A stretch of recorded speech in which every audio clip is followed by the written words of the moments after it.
Hello, and welcome to the Rough Edges podcast with Sarah I. Fox.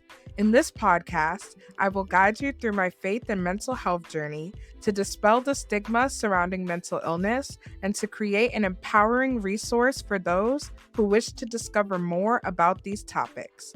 I pray that this podcast will not only bless you, but that it will bring growth and healing to our communities.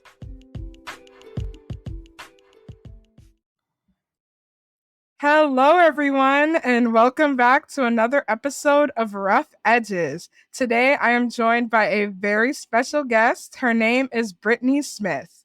Brittney is the owner and principal music teacher at One in a Melody, a boutique music studio in Georgetown, Texas. She teaches private piano, guitar, and ukulele lessons to kids ages 4 to 18 years old. When she's not working, Brittney is engaging with her community through volunteer and networking events in the Austin area. Brittney is also a committed advocate for mental health and uses her bipolar diagnosis to share hope and light to the world through her social media accounts. Welcome, Brittney. Thank you. So happy to be here. Yes, I am so happy to have you and for our discussion for today. So, Brittney, before we dive into today's topic, what are 3 things that you cannot live without and why? 3 things that I can't live without. Number 1 is milk. I have a milk addiction that I cannot live without.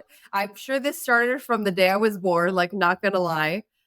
And it's just like I'll have milk like with breakfast, lunch, and dinner. So that's just like a non-negotiable for me. Number 2 is my piano. I was able to buy a baby grand piano for my birthday a couple of years ago. So that is a very near and dear instrument to my heart. And number 3 is my husband. He's not a thing, he's a person. So I don't know if that counts. I could not do without him. Oh, I love that. I especially love how all of these things are just stuff that you're like really passionate about and really love, especially like piano. But we will get into that, don't worry. But I just love that. So, Brittney, I know that you have experience with like dealing with bipolar disorder and learning how to manage that. And so, can you share about when you were first diagnosed with bipolar disorder and like how you felt about the diagnosis and how did you go about managing it? Sure. So my diagnosis story actually came kind of like a surprise to me. So I was 19 years old. I was in my sophomore year of college. And up until that point, life seemed pretty normal. I had, up and down moods as most of us do in our teenage years. But things started to seem a little weird. So I was in my finals of my sophomore year. I got to the point where I wasn't sleeping and I didn't think much of it, but I was studying for finals, but I was a music major at that point. So I was practicing my instrument a lot. I was practicing piano probably 5 or 6 hours a day, which was quite a bit. But then I also stopped eating as much and I became obsessed with exercising. I ended up losing about 10 to 15 pounds in the span of around 3 weeks. And then some weird things did start happening. So I was pretty religious at the time, but I started saying things like I was a prophet of God. And I started telling my friends things like I was prophesying things about their lives and not into like a manifestation way as we, hear now, but like in a weird, like religious fanaticism way that just was not normal. Mm. So my friends and family started to notice just some weird things that just seem out of pattern. And so I got through the end of that semester, but my family decided to check me into a mental health hospital. And pretty much right away, like it was no question. They were like, these symptoms fall right in line with mania. And the diagnostic criteria for a manic episode is like, I think if you experience 7 days of manic symptoms, you can be diagnosed with bipolar 1 disorder. But I was not having it. I refused to take medication. I believed there was nothing wrong with me. I was like, "Are you kidding me?" No, like I refused to believe it. Like I was a very prideful 19-year-old. I thought everything was okay. I couldn't see then what I see now. looking back, it's easy to be like, oh, yeah, something was definitely wrong. But in the moment, I couldn't piece together all that information. I couldn't Mhm. see those symptoms, even though they were actively happening. It didn't make sense to me. So it took maybe 3 or 4 days of me being in the hospital before I would even take medication. I remember there was one nurse that looked me dead in the eye and was like, Brittany, they're not going to let you leave until you take medication. And I was like, Mhm. oh, why didn't someone tell me that on day one? like, Right. like that would have helped. So so it was a rough uphill journey for the first diagnosis, and I went home with the medication they prescribed. I went home with a psychiatrist, maybe a therapist, I don't specifically remember. They kind of gave me a treatment plan as I left the hospital, but I don't feel like I was fully prepared for that diagnosis at all. It really hit me, it took me by surprise. I relapsed pretty quickly. I did not stay on my medication for very long because I did not believe I needed it. I still was not convinced that I truly had a diagnosis or a problem. So I had another manic episode within a few months because I did not stay on medication. And it took several years of me getting on medication and getting off of it before I finally accepted, hey, this is actually a lifelong diagnosis. I actually have something going on that's different than other people. Before I finally saw that I'm going to need to be on meds for the rest of my life. And once I finally came to that acceptance, I was able to see stability in my life for a very long time, but it took a long time to get there. Yeah, wow. Thank you so much for sharing that. And I really do like empathize with the whole acceptance of it because I also had that same thing when I first got diagnosed, especially when you get diagnosed with bipolar disorder. That is just like a huge gut punch that you're not even expecting. Like maybe you're like, "Oh, it's probably depression or anxiety or something." But like bipolar disorder is a hard pill to swallow. And so I love how you mentioned that it took you a little bit of time to actually accept the fact that this is something that you're gonna have to manage because that is real and Yeah. it's, a process. Yeah, I think even like with, depression and anxiety, like people are more willing to accept that because it's a little more common. But like even Mhm. this was like 16, 17 years ago, even that back Yeah, then was like it was less talked about. So it's still right. harder to accept as a diagnosis. Yeah, for sure. And like even now, I mean, we're getting a little bit better at things, but it could be a lot more like more improved in terms of like how we talk about it and how like people go about even navigating it. And so if you could change two stigmas about bipolar disorder, I know it's like limiting to two, but if you could change like maybe two or three things about bipolar disorder or the way that it's viewed now, what would they be and why? So for one, I'd like to change the stigma that it's just like up and down and up and down and up and down. I think some people just kind of assume that, we talk about, oh, the weather is bipolar, or oh, like, it's just like, oh, she's just manic crazy. Like, you know, people can find stability in bipolar, especially with medication and with, therapy, talk therapy, and different treatments. Like, people can live with and manage bipolar in a way that you can have a stable life. And so it's not this expectation that, like, oh, if someone that has bipolar, they're just crazy. They're just going to be up and down, forever and ever. So that would be one stigma that I would change. The other would be that it's unmanageable because that isn't true. I think and this would be more for people who just get diagnosed. I think for someone who gets diagnosed, they may think like it's a death sentence to be diagnosed with bipolar, and that just isn't the case. Like, it is a manageable diagnosis. There is medication out there. There's so many medications, and while it may take a while to find one that works for you because everybody's body chemistry is different, I think it is a manageable diagnosis. Yes. Yeah, I definitely agree, especially about it feeling like it's unmanageable because it's more of like nobody really tells you how to go about managing it. No one really has like a guidebook on how to like actually live day by day with bipolar disorder. And so I love that you said like it could feel unmanageable, but it is manageable. Like you could find stability even with bipolar disorder. And that is also something that is really hard to accept in the beginning because it's like you said, it's not a death sentence, it's not the end of my life as it is. Like I could still find stability in that. And I'm so happy that you brought that up. Yeah, definitely.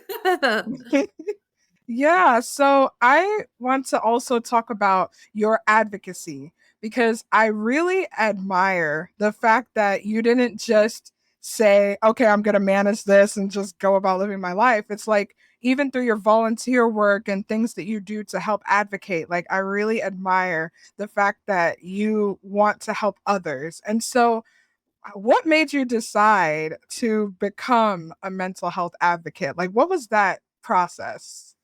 So I have been speaking out about my life since I was like 12 years old.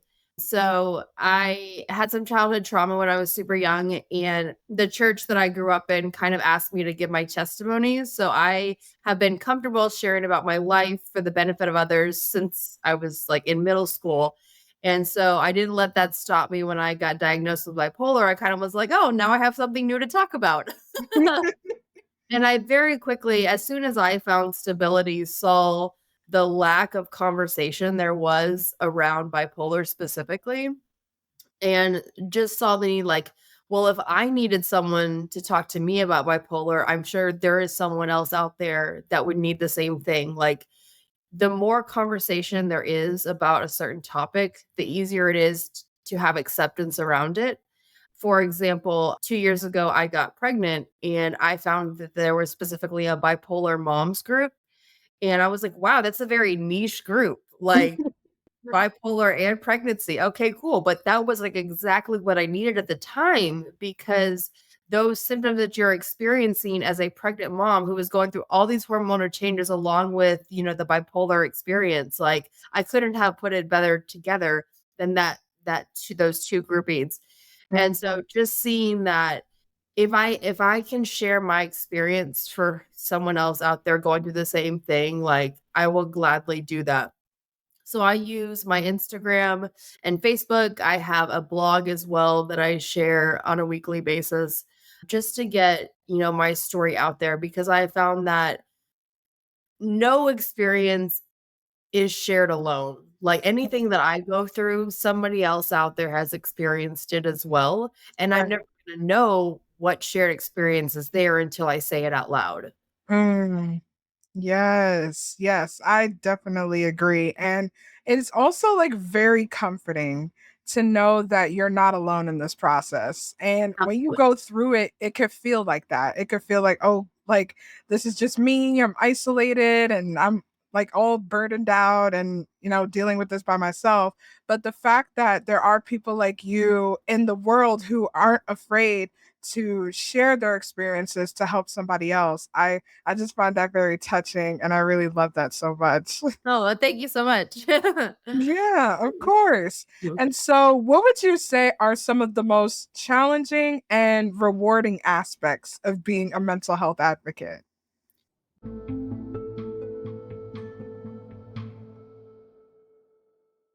Hello again. Before you dive into the rest of today's episode, I just wanted to say thank you so much for your support and for hitting that play button. If you want to expand on that support, here are 3 ways that you can do so. 1. Leave a review. If anything in today's episode resonated with you, or you want to share how the podcast changed your life, you can do so by leaving a review on Apple Podcasts or Podchaser. 2. Check out our shop. The Rough Edges shop is a faith-based, women of color owned online shop where you can get a variety of products from tote bags, journals, t-shirts, crew necks, and more. 20% of the proceeds go to a mental health organization. So check it out at roughedgespodcast.com/shop. 3. Connect on social media. Rough Edges is on a variety of social media platforms, including Instagram, Facebook, TikTok, and more. If you want to connect outside of listening to the podcast episodes, you can do so on those platforms. If you have any more questions or want more information on the ways that I've just discussed, you can check out the episode description or stay to the end for more information. Now, enjoy your episode. So I would say some of the most challenging aspects of being an advocate are the fact that my life is not perfect. I definitely go through struggles myself. This past summer, I went through my first mixed episode. And if anyone has ever been through or has not even experienced a mixed episode, it is basically a combination of a manic and a depressive episode kind of in the same time frame. And it's really hard to be an advocate for somebody else when you are going through the depths of hell. Yep. and and so, in that time, like I didn't see it coming. Like I had been in a very stable place for a very long time. But leading up to the mixed episode, I was going through pneumonia and I had adopted a puppy. And both of those things had caused me to lose sleep at night. And anyone with bipolar knows that if you start to lose sleep, like that's the first clue that things are not going to go well for you. Mm-hmm. And it was just a matter of circumstances that I just started to slip into an episode and I didn't get a hold of my doctor in time. And so it's like I knew it was happening. I could see that I was falling, but I couldn't catch myself. And so I was trying to be an advocate for myself and the pieces fell and I was watching it fall apart. And by the time I got a hold of my doctor, I was like, I know exactly what I need. I'm not sleeping. I'm in an episode. Please help. So that was definitely a challenge, but the thing was I knew how to advocate for myself. I just knew that I was in a bad place. But I was able to see myself through it and some of the rewards there are knowing that I've done this enough times that I can kind of guide myself in the right way. Being an advocate for others is helpful because you can see them kind of make the right steps. I've helped people get from a place where they thought they would never see the light of day again and then they get to the other side and they're like, man, whoo, that was a dark place, but like I made it to the other side. And helping people help themselves is very rewarding because, as an advocate for other people, you can't do the work for someone else. You can Right. help them, you can give them tips, you can give suggestions, but like you can't help someone else like do it themselves. So, Right. yeah. Wow, I love that. And there were so many things that you said, so many gems just now. It's just like when you're in a place, especially when you're trying to get things together and trying to manage, it could be a struggle to help somebody else like try to navigate and manage. And so I really love that even in a place of like challenges, you knew what you needed and you knew how to advocate for yourself. And I think that's really important to especially know how to navigate managing your mental health because if you don't really know what you need, it could be really hard to be in that place of advocacy, especially for yourself. And I also love like your rewarding aspect of like helping somebody else climb out of that pit and just like really realize that they are able to be in a place where they can manage like whether it be their mental health condition or just like life in general, like being there to help guide somebody, it is definitely rewarding for sure. Absolutely. Yeah, so I really love your passion for music and the work that you do in your school, One in a Melody. Could you like share more about like your love for music, how you got into music, and how does music help to manage your bipolar disorder? Absolutely. So I started taking piano lessons when I was 6 years old. And basically, I've been playing piano ever since. I picked up guitar in high school and then picked up ukulele a couple years ago myself just because I wanted another instrument. And then throughout life, I've been singing in choirs or just singing for myself. So music has always been very deeply entrenched in my soul. I started teaching my senior year of high school and then just kind of kept it up ever since. And music just grounds me. Like no matter what I'm doing, say I'm playing a piano with a song or playing a song at the piano, like the song is going to sound the same whether I'm feeling depressed, whether I'm feeling manic, like the notes are the same no matter when I sit down. The emotion may feel different. I may play it faster. I may play it slower. I could play it louder or softer. And so that could change, but the notes are always going to be consistent. And so it's a place of grounding for me that will always be the same. And so music also provides a way of like consistency and discipline. So, for example, if I'm working on a difficult piece, it gives me a reason to sit down and practice and to get better and to improve. And so I can objectively see that I'm getting better at something. So it gives me a reason to grow and improve on my skills. Yeah. So it's really for me just a place of grounding and building discipline. Mm. Yes. Oh, I love that grounding element because, like you said, and it's something I've never even thought of, but it's true. Like the notes don't change, like the general melody doesn't change, but the emotion that you feel behind the music, like whether that changes or not, it's something that brings comfort and peace to you. Like when you're hearing that melody. And I respect people who can play piano. Like I thought I could. I took lessons like when I was smaller, but I'm like, no, this isn't for me. But whoever can play piano or any type of instrument, I'm like, I respect you. I respect you. Like wholeheartedly. It's a gift. It's a gift for sure. Yeah. Yeah, and so what do you love most about being a music teacher? Oh god, I could talk for hours about that. I love teaching kids. So I teach as young as 4 years old. I usually teach from like 4. My oldest is 18 right now. And really I get to be the light in a kid's life. Like I sometimes am the first teacher to give them a reason to practice. So not only do the kids show up with me 30 minutes a week, but I give them assignments that they have to go home and practice the songs that we've done in class. So if I'm their 4-year-old, if like they're my 4-year-old student, sometimes they haven't even gone to kindergarten yet. So I'm giving them, the reason to build a discipline of practice to take home and learn a new song. I have some students that I've been teaching for 6 years now. So I met them when they were, 5 or 6, and now they're in middle school. They're now in band or orchestra because they know how to read music. So now they can pick up a secondary instrument, or they've decided that they're going to join choir, and now they can read choir music and they can, join that and be a part of a collective group.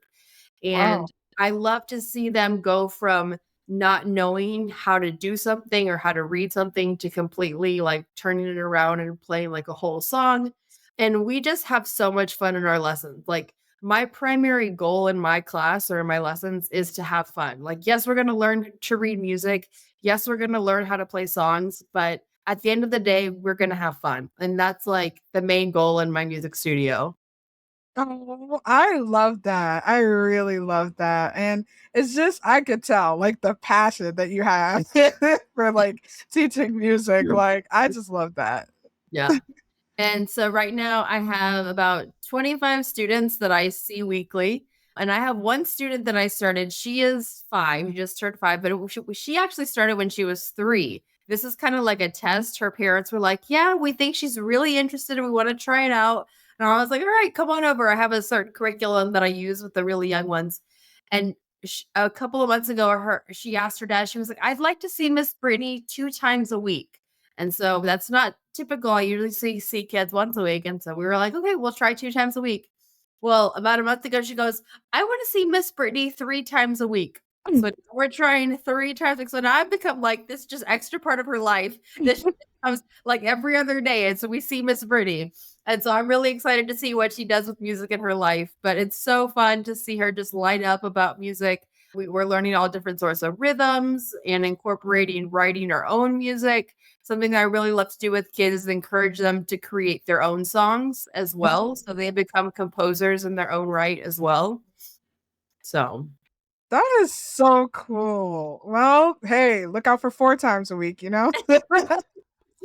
come every day, okay? Yeah, the whole week. It's just like At least I live down the street, so it's convenient. yeah, like even better. Like, Yeah. oh, that is so nice. I love that. And I just love your passion for not only like playing music, but actually teaching the next generation, like how to be composers and just learn that element of discipline and finding that grounding and consistency. I love that. Yeah, so I want to ask about the lessons that you have learned in your experience with either being a mental health advocate or just managing your mental health in general. Like, what are some lessons that you have learned, like, in your mental health journey?